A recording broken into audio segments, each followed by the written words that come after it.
and the time caught up on me. So that's why it's still on. I don't think my hair is looking too good under this. Wow, Ben, I'm impressed that you're not sneezing and your nose is running. Actually, I am. It has subsided, thankfully, right now, but it was pretty bad earlier. Yeah, that's all I can do to be outside nowadays. Yeah.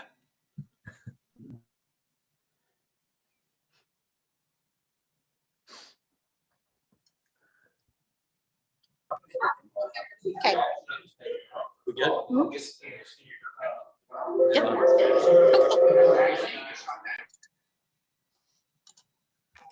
Now you're good.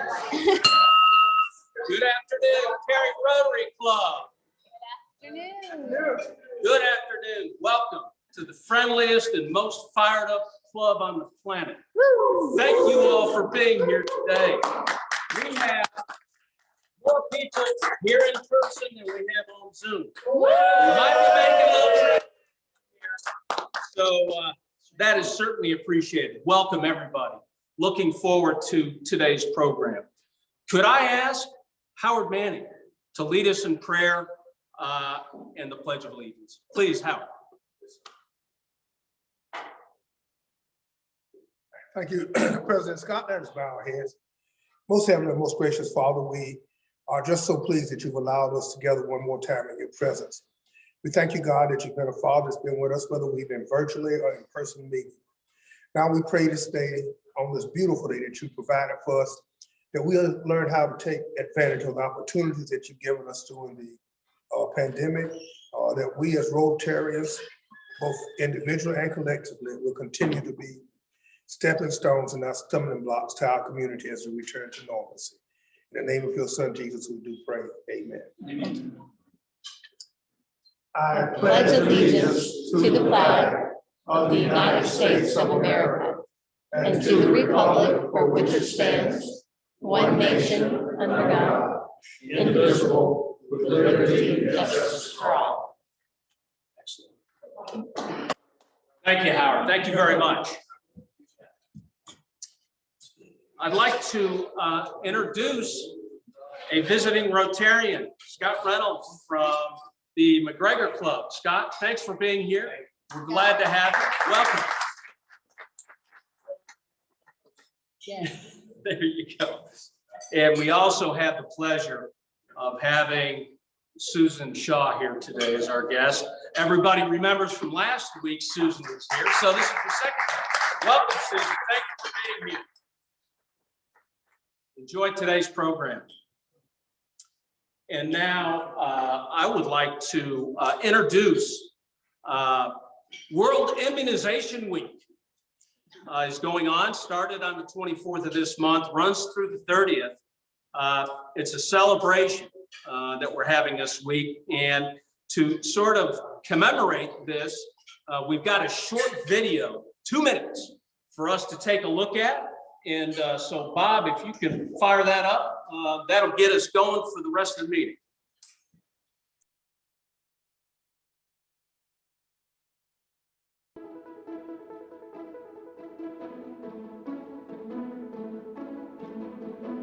I would like to thank Rotarians for your incredible efforts over the decades to eradicate this devastating disease and to congratulate you, most importantly, on what you have achieved. Rotarians have a very powerful global voice, and they've demonstrated that time and time again about polio. Your work matters, and we and the world need you. Every idea and action that you have taken has led us to where we are and where we will be going. We are proud of our amazing partnership with Rotary. As we near the finish line, the work is harder than ever, and Rotary's support is more important than ever. We cannot succeed without you. We must stay the course. Together, we can make sure the children of the future only learn about polio in history books. It's only because of this big global movement, which had Rotary at the very center, that today we're just at the cusp of eradicating polio. Rotarians, we need you. We really do. to continue to do what you historically have done so well, but to actually tick it up a bit. Rotarians, you are almost there. This is an exciting, close to success moment for all of us in the world. If you look at what's made a difference in terms of the progress, often political commitment has been a factor.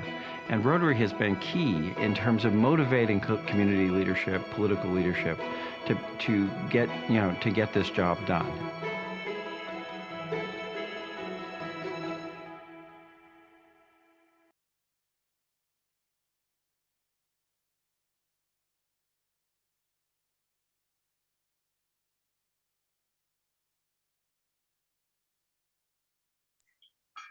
Thank you all. It's a real tribute to everybody in this room, around this city, around this state, around this country, around this world, for what's taking place. And polio eradication is at the absolute top of the list. A lot of hard work also is taking place with regards to educating people on vaccine hesitancy. So that's also included in this. So I hope we take that and we roll the rest of this Rotary year and head into next year with a big bounce. So we now move on. If I could call on immediate past president Reggie Scales to give us an update on our foundation. Hey, good afternoon, President Scott and the members of the Cary Rotary Club. It's so wonderful to be here to get my weekly dose of class, high class from all the individuals here. So just a brief update on the activities of the foundation, your foundation. As many of you know, John Miller was actually leading the foundation, but obviously due to his health issues, he's had to step away. So we ask that you keep him in your prayers as he continues to recuperate. Just some of the things that have been done, some disbursements that have been approved really during the past week. Wheels of Hope, which is an organization that provides transportation for those individuals who just don't have the option. We granted $5,000. Brown Bag Ministries, which is food ministry, $2,000. Salvation Army, we granted $5,000, and then for the YMCA, we granted or approved a $2,000 distribution. The focus is, as always, has been to focus on hunger relief, and so a half to 60% is always the goal there, and we're at this point meeting that goal. We do have about $6,000 remaining between now and the end of the fiscal year, which is July 31st. So if you know anyone, please send them my way or to the other members of the committee. So thank you, President Scott.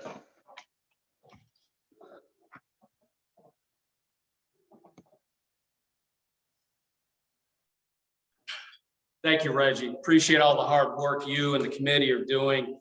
It's great to see the money rolling, and encourage everybody to continue to give us input and feedback on folks that may need our help. So great news on that front.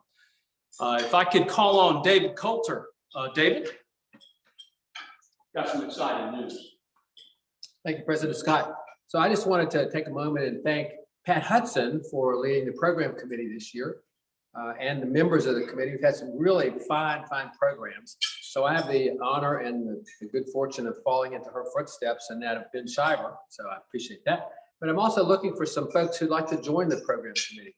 It's a great opportunity to find some interesting topics in the community, and we always learn from that. So if you have some interest, please let me know.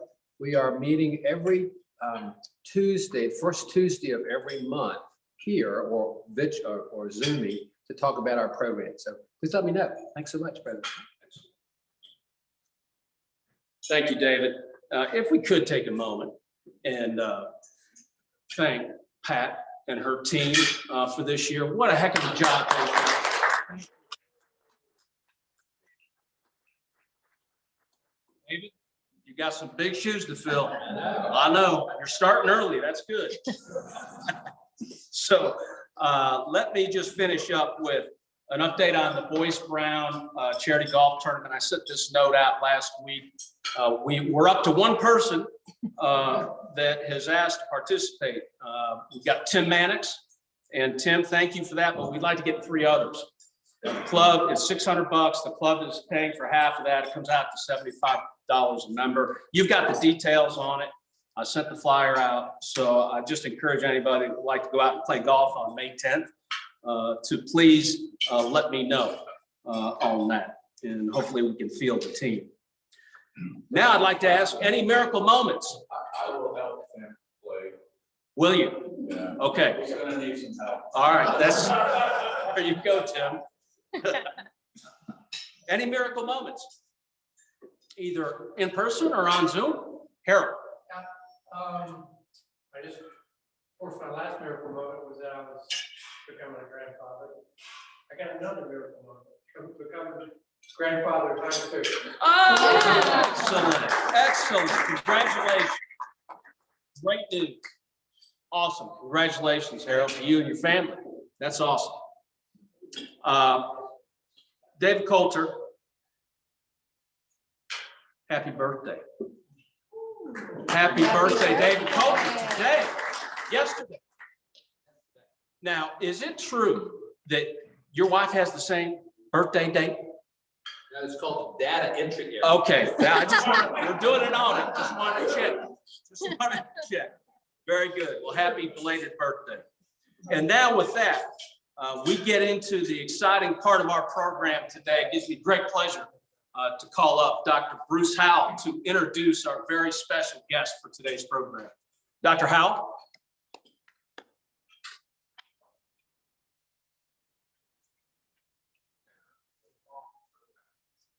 You know, they ask if we have any miracle moments always when your program appears. That is a miracle moment.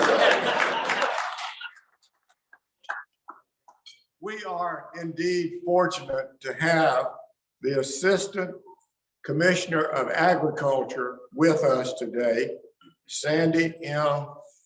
Stewart. Sandy comes with distinguished credentials, but he is responsible for the divisions of agronomics, food distribution, marketing, plant industry, research stations, small farms, soil and water conservation, as well as environmental programs. And I will tell you, the best honor that my dad ever received was when he received the Soil Conservation Award for Northampton County one year. So we are very pleased with that. Previously, Sandy served as the Director of Research Stations for North Carolina State, our Department of Agriculture and North Carolina State. Has been a faculty member and extension tobacco specialist at North Carolina State, an extension cotton specialist at Louisiana State University. He has also held positions in private industry and the cotton industry, and as an independent consultant.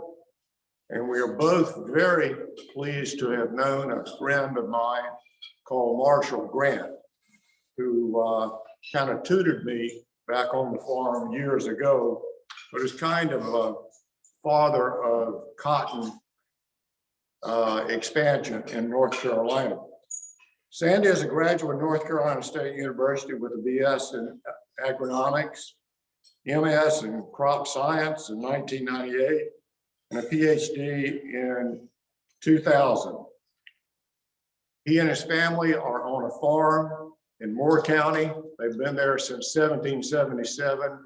You'll see his gray beard when he walks up here.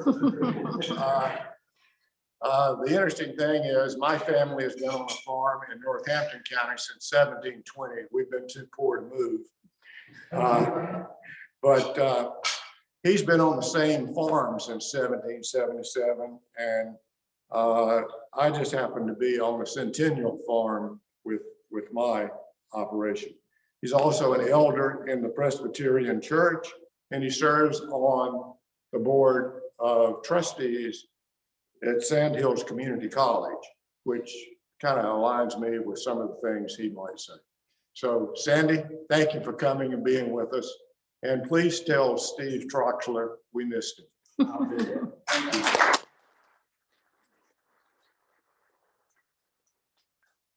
Thank you very much, Dr. Howell. And And first, I want to thank you all for being Rotarians. My father was a Rotarian. My late father was a Rotarian most of his life, and my brother benefited from a Rotary scholarship to travel to India once.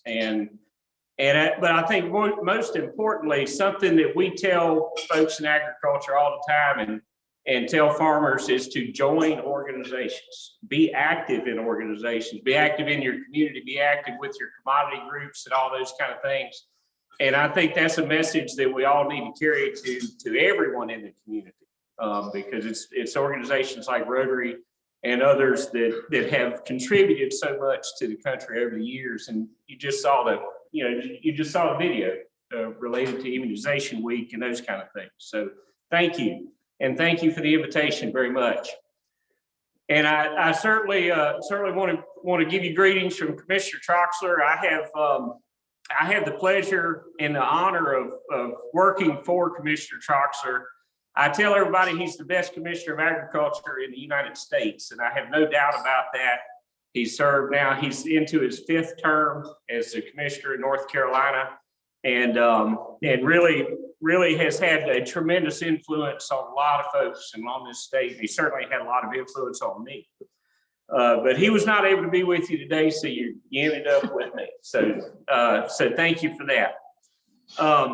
As Dr. Howell said, I do serve as assistant commissioner with NCDA, and he listed off those divisions that I have some oversight of. And to break that down a little bit more, the Got to Be NC program and that kind of thing, that's part of our marketing division. Soil testing is really why the Department of Agriculture was founded, way back by L.L. Polk back in the late 1800s, and that's part of our agronomic division. We have the environmental programs, and I feel like I get to do the fun stuff at NCDA because they call those divisions the agricultural services divisions. The other side of the house is the regulatory part, and I try to stay out of regulatory stuff all that I can. I've got a little bit in plant industry, but I feel like I get to do the fun things. So Dr. Howell and others probably in the room, you may have a connection to agriculture. It may be one generation back, it may be your current generation, it may be 2 or 3, but the reality is that the work of agriculture really affects all of us every day, every time we sit down at the table. And hopefully we're able to do that 3 times a day. But there's other ways that NCDA touches your life too. 24 hours a day, 365 days a year. When you go pump gas, you're going to see Steve Troxler's name there. And that's part of our standards division. We ensure that you pay for a gallon and you get a gallon, and it's the right octane and those kind of things. That division, it does the weights and measures and the standards all the way down to weighing the ping pong balls with the lottery program, believe it or not. So he mentioned food distribution. We have our food distribution division delivers farm to school meals as well as USDA commodities to 88 different school districts across the state. And to give you an idea of how important that has become just in the last few months, we've in the last 12 months, in fact, we've delivered over $140 million worth of food to school districts in North Carolina. That exceeds the budget of the entire department. And at one point we had to call in the National Guard literally to drive forklifts and do that kind of thing in our warehouses in Buckner and in Salisbury. So those folks have been really, really busy during the pandemic. So we wear a lot of hats. We do food safety work, and we promote agriculture every day, but we're also in the business of consumer protection. But really all the food that we have, what we had here for lunch today, it starts on a farm, and we have farmers to thank for it.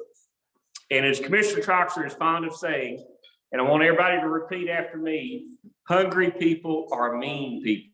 All right, hungry people are mean people. That's exactly right. And you look around the world and you look at where conflict arises and there's civil unrest and you have governments that change hands every couple of years and those kind of things. A lot of times you can trace that back to just food insecurity. And thankfully, we've not had to deal with that in this country. But But it is, that is true. Hungry people are mean people. You may hear me mention that a couple more times. But in North Carolina, our agricultural industry is the largest industry in the state. It's the largest employer in the state, and it's valued at $92.7 billion. $92.7 billion. It's been one of Commissioner Troxler's goals for a long time to make that a $100 billion industry, and we're almost there. We employ about a fifth of the state's workforce in some capacity with our food systems and agriculture. And it might seem hard to imagine sometimes in Wake County, and I get this in Moore County, I really get it all over the state. A common question that people ask me is, well, is agriculture still out there? Is farming still viable? And absolutely it is. It's our state's largest industry.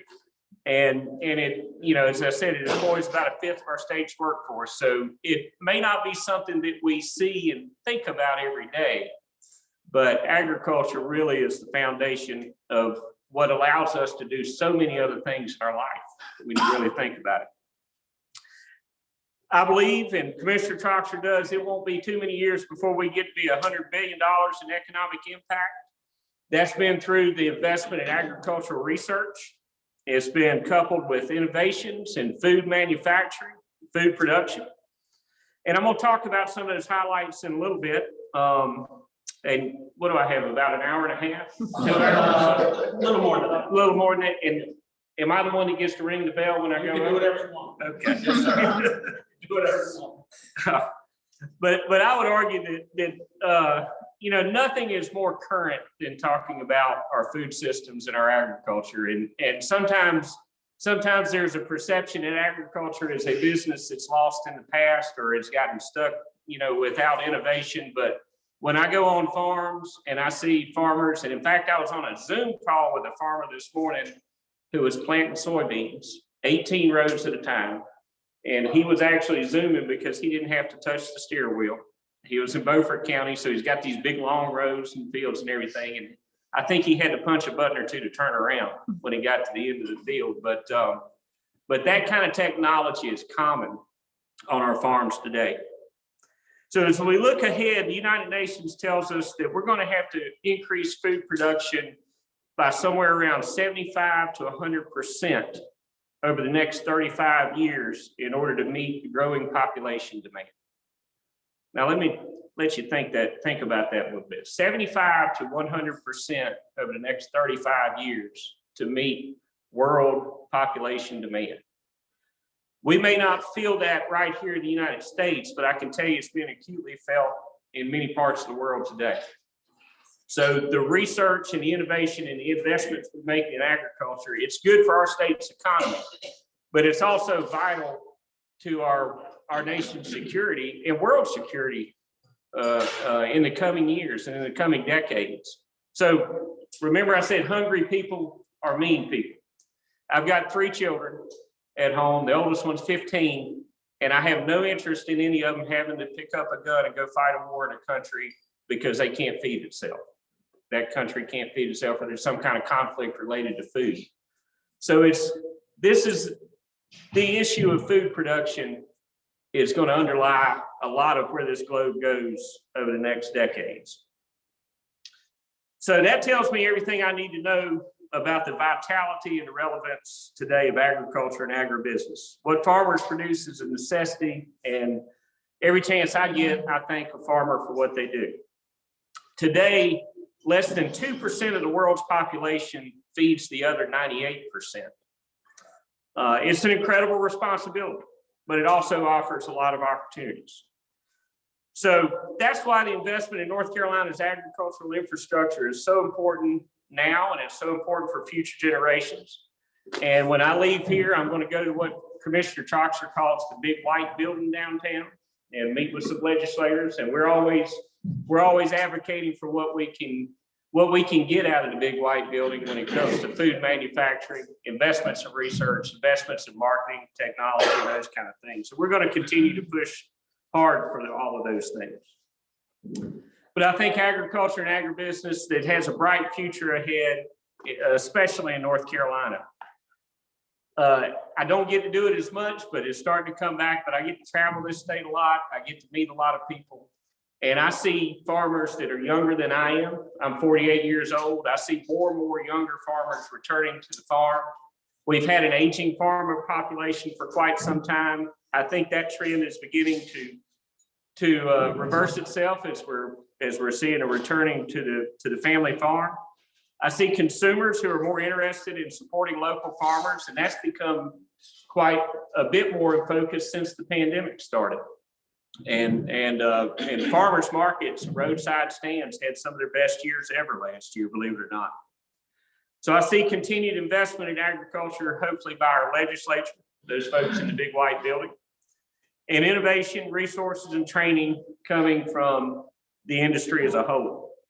I'll tell you about a few of the things we've been able to do over the last 12 months.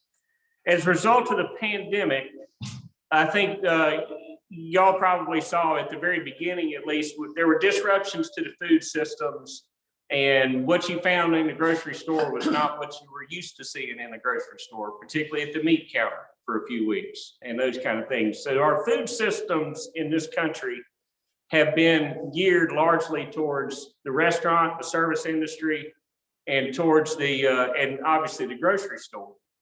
And when all of that gets disrupted because of shipping disruptions and things that we couldn't foresee coming, like the pandemic, there are temporary shortages that occur. And there's a lot more interest now in local meat, local produce, local meat, and that kind of thing. And so we were able to secure over $20 million in federal CARES Act funding to help expand our North Carolina local meat and seafood processing capacity. The bottleneck we found very quickly was with the processors, whether they're down at the coast with the seafood, or whether they're these small and medium-sized processors across the state that purchase animals or custom slaughter animals for local farmers. So quite a bit of a bottleneck there. To give you an example, I called a friend of mine in Rowan County named Joe Hampton in May of last year, and I know Joe's a cattleman. He used to be a research station superintendent, and I asked him when he could get his next appointment to get one of his steers slaughtered. He said that day he had called 5 different slaughterhouses. This is in May, and his next appointment was in November of last year. So that's how quickly the demand went to a different channel in our food system. So the money that we had, the $20 million, went to upgrade and expand small processing facilities. Those kind of investments will help ensure livestock producers have access to these facilities to meet that kind of demand. So we had that market already, and I think we've made it a lot bigger and taking the opportunity that COVID has given us to do that over the last several months. We recently received $6 million to expand this program. And yes, I'll be going to the big white building and asking for more to expand that kind of program. I think it's had an immediate impact that we can quantify. We're beginning to see as world trade rebounds, we're seeing commodity prices increasing, which I know is very welcome for most of our farmers. Grain and cotton prices have risen. Peanut contracts, Dr. Howe, Virginia type contracts now are about $520 per ton, and that's $100 per ton over what it was in 2018. So we're seeing some profitability back in our peanut industry. So those rising commodity prices should help provide some balance to production rather than seeing large shifts as farmers move from one commodity to another. Now, one thing farmers are always good at is farming their way out of a profit. They do it every time with overproduction. We've proven that time and again, but so these these shifts, they will always take place. But when only a couple of commodities seem to be making money, then times get very lean on the farm. Most of our farms in North Carolina are very diverse, so we're happy to see this rise in commodity prices. Our international trade shows great promise. About 95% of the world's population lives outside of the United States. So we at the Department of Agriculture for several years have been making a big investment in international trade. I've got an entire staff in our marketing division, and that's all that they do is try to find product markets for our North Carolina products internationally. Our pork exports to China, they were up 20% last year. If we had more freezer space at the Port of Wilmington, I think it could have been even more than that. So hopefully we can expand that opportunity. Our poultry exports were up 20% as we resumed trade with China. And to give you an idea of how big that is, in 2018, it was zero because some of the trade restrictions. Now that's a $100 million trade with China for our poultry exports. Our tobacco growers, their contracts are up about 25% this year over last year, and that's because trade with China has resumed. So in the last 10 years, exports even of prepared foods have risen from just over 45 million to 400 million this past year in 2020, proving that we can not only grow the food in North Carolina, we can also process it, we can manufacture it, we have the workforce, we have the shipping, we have the ports to really take advantage of that. And one of my favorites here, beer, wine, and spirits. Those exports are up over 50%. Did you know, you've all probably been aware of the North Carolina craft beer explosion, you might say. And we are taking advantage of that market in Germany, of all places. And I questioned why that was in Germany. Well, German brew laws are very restrictive on what they can, they're very strict, and for good reason. They've done that, but a North Carolina craft beer, an IPA or whatever it is in Germany is a bit of a novelty right now. So we've got a nice export market there for that agricultural product. Sweet potatoes are one of our major exports. We're beginning to ship those to the Middle East. Europe has always been a big market for us, and we export about 40% of the sweet potatoes that we grow in North Carolina. And so our international marketing team, like everybody else, has had to make a lot of transitions and a lot of adjustments. We have an office in China. We have had an office there for about 12 years now with staff, NCDA staff in China. And all they do every day is look for opportunities for North Carolina agricultural products. They have been invaluable, and hopefully, I'm very hopeful and optimistic that they have been able to lay the framework and the groundwork, you might say, for opening up some markets in China that didn't exist prior to the pandemic, because it's all about market shifts. So we've moved to virtual trade shows and missions. And some of this comes with surprising success. About a month ago, we held a virtual trade show with Argentina, which would have never happened in January of 2020. It's just one of the adjustments that we've had to make. On a normal trade show, we might get 5 or 6 companies to travel with us to an international trade show. The virtual trade show with Argentina had 20 North Carolina companies, sweet potato exporters, prepared foods, those kind of things. So Commissioner Troxler also has recently agreed to serve as a co-chair with our Secretary of State, Elaine Marshall, on a group called the North Carolina Coalition for Global Competitiveness. And this is a partnership of private and public sector leaders that are focusing on enhancing North Carolina's global engagement in an educational realm, in a cultural realm, and in a business realm. And the work of that Coalition for Global Competitiveness, I think, offers tremendous opportunity internationally. And I mention that to say that we have leaders in this state like Secretary Marshall and Commissioner Troxler that are looking well beyond our borders for those kind of opportunities. So the international front is exciting, but we've got a few things going on more close to home. In Kannapolis, we have what's called the North Carolina Food Innovation Lab. I see some nodding of heads. You've heard of this. David Murdoch built a tremendous building in Kannapolis on the old Cannon Mills property. And that's where the Food Innovation Lab is located. We are in a partnership, NCDA is, with North Carolina State University. And that's an incubator lab where companies, farmers even, can come in and work out the kinks with food processing and add value to what they produce on their farms. Those kinds of initiatives position our state, I think, to lead the way in facing those challenges I mentioned with food production and global population demand. Expanding that food manufacturing in our state makes sense. It makes sense, especially given all the raw products that we can grow in this state. Within the department, you may have seen in the news last week that we have a new building that will be named after Steve Troxler. It's the Agricultural Sciences Center. And if you've been up on Reedy Creek Road, it's where Reedy Creek and Edwards Mill intersect. There's a new building that we're soon to occupy there called the Agricultural Sciences Center. The legislature passed a piece of legislation. The governor signed it into law, and they're going to name that after the commissioner. The building is the equivalent of 5 acres of lab and office space under one roof. And the services provided by these labs will benefit not just agriculture, but really all of North Carolinians.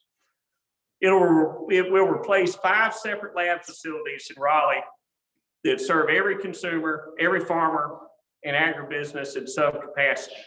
This is the standards lab I mentioned, the food and drug lab, the pesticide lab, our veterinary lab. All of those service and regulatory labs now will be consolidated under one roof. And our older buildings have gotten to the age that we had to run the air conditioner and the heat at the same time to try to get things in line for the instrumentation that's in these labs.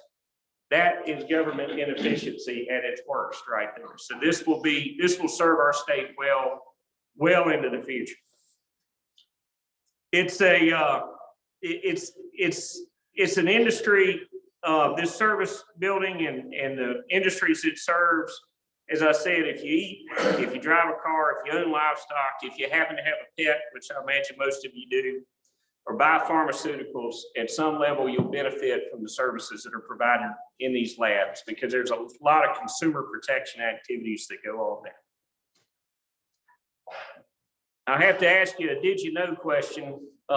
Did you know that the North Carolina Forest Service is part of the Department of Agriculture as well? So we're in the business of forestry, timber management, environmental management in a big way with our North Carolina Forest Service. And in Washington today, and I think all across the country, you hear a lot of talk about climate change. You hear a lot of talk and discussions, and very serious discussions about carbon sequestration and those kinds of things. And we are very actively engaged with our federal partners on that. And certainly through the Forest Service, that's a big part of what they do. When you rely on the land and water for your livelihood, you have to be keenly aware of those issues. I've heard it said many times, and I believe it, that farmers are the original environmentalists. Everything they do depends on being good stewards of the environment. So in North Carolina, those agricultural lands, those forest lands, they're critically important to the quality of life, not just for our farmers and our landowners and our forestry folks, but for all North Carolinians. The greenness of this state, the open farmland and forests, the natural beauty that they provide, they're all part of what attracts so many people to this state. You know, we just gained a congressional seat in the census. And if we didn't have a pretty place to live, we probably wouldn't have got that. So, you know, you think about all the things that make this state attractive. So trees and forests are an important part of that solution to the many challenges that we face. Water quality, carbon sequestration, climate resiliency, all of those buzzwords that we hear now, they're tossed about in discussions, and they all center around the environment in which we live. And our forest lands make an impact on each of these. Plus, they provide strong habitat for wildlife and a strong timber industry, which is one of our major exports as well, with wood and wood products. So sustainable forestry practices are critical to our success, and we're fortunate to have the North Carolina Forest Service in our department. They're about 1,200 or so employees strong, with agreements with all 100 counties.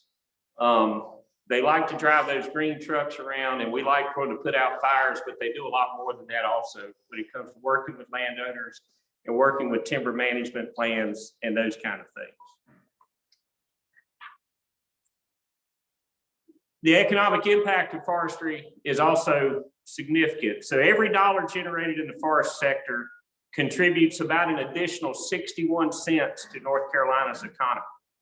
So there are economic reasons to do this, but there are also obviously environmental reasons. And let me cover one more thing before I conclude my remarks. All right, so I got another phrase for you. First off, the one I taught you earlier, hungry people are mean people. Say it again. Hungry people are mean. All right, the next one is we are going to have a state fair this year.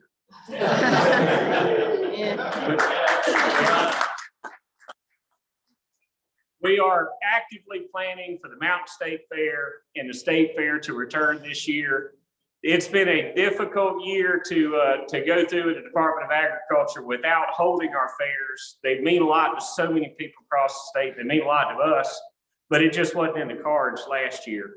And those facilities also happen to be rented out year round. So from a financial standpoint, it's been a struggle. So I'm encouraging each one of you, and I expect to see each one of you at the State Fair this year. It will be the biggest and best one that we've had. Dr. Al. It's nice that we're going to gain a congressional seat. And it's nice that we've gained 1 million people in North Carolina, I think. But how many acres of farmland have we decommissioned to build houses? North Carolina, that is an excellent point. North Carolina at one time led the nation in loss of farmland. And through some of the efforts of our Farmland Preservation Trust program, that's been helpful. But you know, what's really critical about preserving farmland in this state is probably keeping the present use value systems in counties, voluntary ag districts, and really at its core, keeping agriculture profitable. But that is always a concern because we're going to have to grow this food on less land. It's a matter of how much less. Yep. Yes, sir. Do we import much food and does it come in Wilmington? We import, we are a grain deficit state. So 2/3 of our agricultural economy is from the animal industry. We don't grow enough corn and soybeans to feed that animal industry. So we import grain from the Midwest. We import a lot of foods that way. Much of it, some of it at least, does come in through Wilmington or Norfolk. But the cold storage facility in Wilmington is primarily an export facility there. Those kind of meat products we don't import a lot of. What's the ratio between corporate and family farms? The last statistics I saw was 96% of North Carolina farms are family farms. What's happening with organic farming? Is it growing or? The organic market and organic farming is still growing in the state. And it's really growing mostly all around the country. And so we're seeing more and more acres going into certified organic. We have a cost share program in the department that helps farmers make that transition if that's something they do. And I see a lot of potential in the organic market because it tends to be more of a local market. And as a result of the pandemic, we have, I think, seen just more consumer focus on that local market. So that's a good question. Yes, sir. So there are places in the state that we call food deserts, communities that don't have enough places to get food. Does the department have any role in that issue? We do with food deserts, and they're not, these food deserts occur in every county, both urban and rural. We have had some programs working with this, working with that particular issue in the past. Frankly, we've not been able to solve that problem, certainly not by ourselves. We work in partnership with the universities. And in fact, this afternoon, I'm excited to have a meeting with, I've forgotten which cabinet it is in the governor's cabinet, but there are some funding opportunities, some tremendous funding opportunities that have come through Congress just recently. And so we're going to sit down and talk about how we can partner with Commerce and DHHS and some of the other agencies to address some of the food desert needs across the state. It's a distribution problem. It's not a quantity problem. It's a distribution problem. Yep. Yes, sir. So could you share with us the status of hemp farming in the state? I knew I was going to get a question about hemp farming. The hemp is a crop that there was a lot of optimism just 2-3 years ago. That we have overproduced for that hemp market in North Carolina and across the country just in the last year or two for CBD, for the extracted oils and that kind of thing. So I see that market still as very undefined. The optimism that I have around hemp is more around the fiber and the oilseed production, because those markets are beginning to become better defined and more in manufacturing of those kind of products. So I think it will be an opportunity for North Carolina farmers, but we all need to remember we're only 4 years now into growing hemp. We can grow it fine in this state, but the markets need to develop more for it to be really viable. Yes, sir. So you just mentioned that you got a bunch of money coming out from the federal government.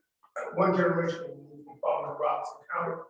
I see a lot of farmers there. You mentioned 96% go out of business because of the way the North Carolina Department of Agriculture distributes the money. Basically, small minority farms, especially those owned by African Americans, were denied access to that capital. Have we done anything in the recent past to rectify that problem, sir? When this money does come down, it can be distributed to small farms, too, especially minority. You're right, but I do want to correct you on one thing. That's a USDA. The United States Department of Agriculture. There were several lawsuits. I guess the Pigford lawsuit.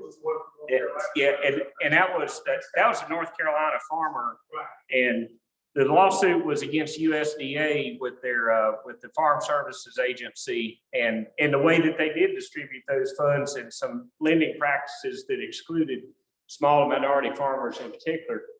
So what we have right now, within the Department of Agriculture in North Carolina, we have for several years had a small minority farms division, and their job is really to work with small minority farmers all across the state to make sure that they have access to the programs, because a lot of it was the access that they either were denied or just had no knowledge of. And we've worked really closely with through that division to try to help that over the years, and we're going to continue that. But we do see some things in the recent appropriations from Congress that are going to come to North Carolina, and we will have a hand in working through these programs that will be targeted specifically at those small and minority farms in North Carolina. And I think everyone would agree that that's an area where we have to make up for a lot of things that we've lost over the years. And the more difficult issue is going to be the land. I can't quote the cases and that kind of thing, but where particularly Black farmers in this state lost their land. That's right, and that one will be more difficult to work out. But there's actually a bill in Congress that submitted by Cory Booker that will begin to address those things with an infusion of money. But from the North Carolina Department of Agriculture standpoint, we're going to continue, and hopefully we'll be able to expand our small minority farms program. I think that's done a lot of good in helping people gain access to the programs that they're entitled to. Dr. Stewart, I know we're already over our time, but I want to recognize that there are lots of questions that have come online. Perhaps we have just one. Sal is asking about any new crops that are new to being grown in North Carolina, and what would be the impact if we could not import any foods into our state? What would that look like from the food stores? Sure. Okay, so the first question, excuse me. There's some interest in sesame and carrot production, believe it or not, in North Carolina. And those are two that just come to mind. I saw a picture of a carrot harvest on one of our research stations this morning, so that one's kind of top of mind. We do have a new and emerging crops program in North Carolina, and we put about $1 million into that each year to researchers at NC State and North Carolina A&T to develop new and emerging crops. The second question, what would happen to us if we could not import? We would be in a bad situation. Free trade's a good thing. Thank you. So just in the interest of time, I'll ask Krista Levering to join us, and she has a few words of thanks on behalf of the club. Krista? Hi, Dr. Stewart. Thank you so much for your presentation today. As you can imagine, food and hunger is just right in line with everything that we have a mission for and a passion for here in this group. And we really appreciate you being here today. Obviously, you can see a very interactive chat going on, not only in the room, but virtually. So you've really kind of opened our eyes today, and thank you again for being here with us. And I know I'm here virtually, but there are some folks in the room, and we do have a small token of our appreciation to give you today, and Scott will help to get those to you. And those are some thank you cards from our resident artist. I'm not sure if he is in the room, but his name is Jerry Miller. Is he there today? If he's there today, he is one of our longest standing Rotarians, and he has drawn all of those images you see on those thank you cards. Thank you.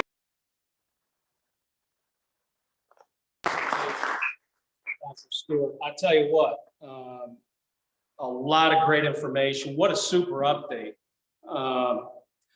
You're right. A lot of questions. I think we could have gone for another hour. if you don't have to go to the White House, we can. Thank you so much. Very much appreciated. $100 billion and state fair. I got two things. So very, very good. Next week, Charlie Koenigsberg has Kelly Wright and Scott McCrae, who will be talking to us about health equity. What's that? Inequities. Oh, okay. I can't read my writing. So I defer. Thank you, Pat. Keeps me on point. I love it. And in 2 weeks, David Coulter will be bringing Amanda Bunch aboard to give us an update on the town of Apex. So that'll be exciting. So next 2 weeks, buckle up. We're going to be more and more people in the room here, and that's exciting. Next week's meal, cheeseburger with fries.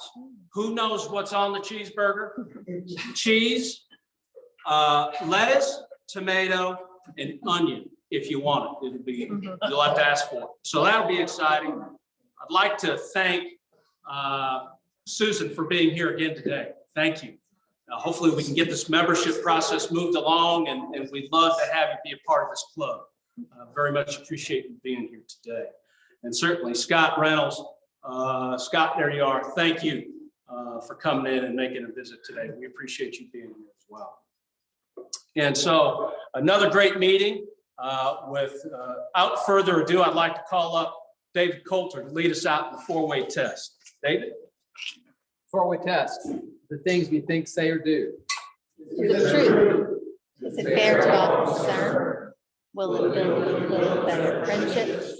Will it be beneficial to all concerned?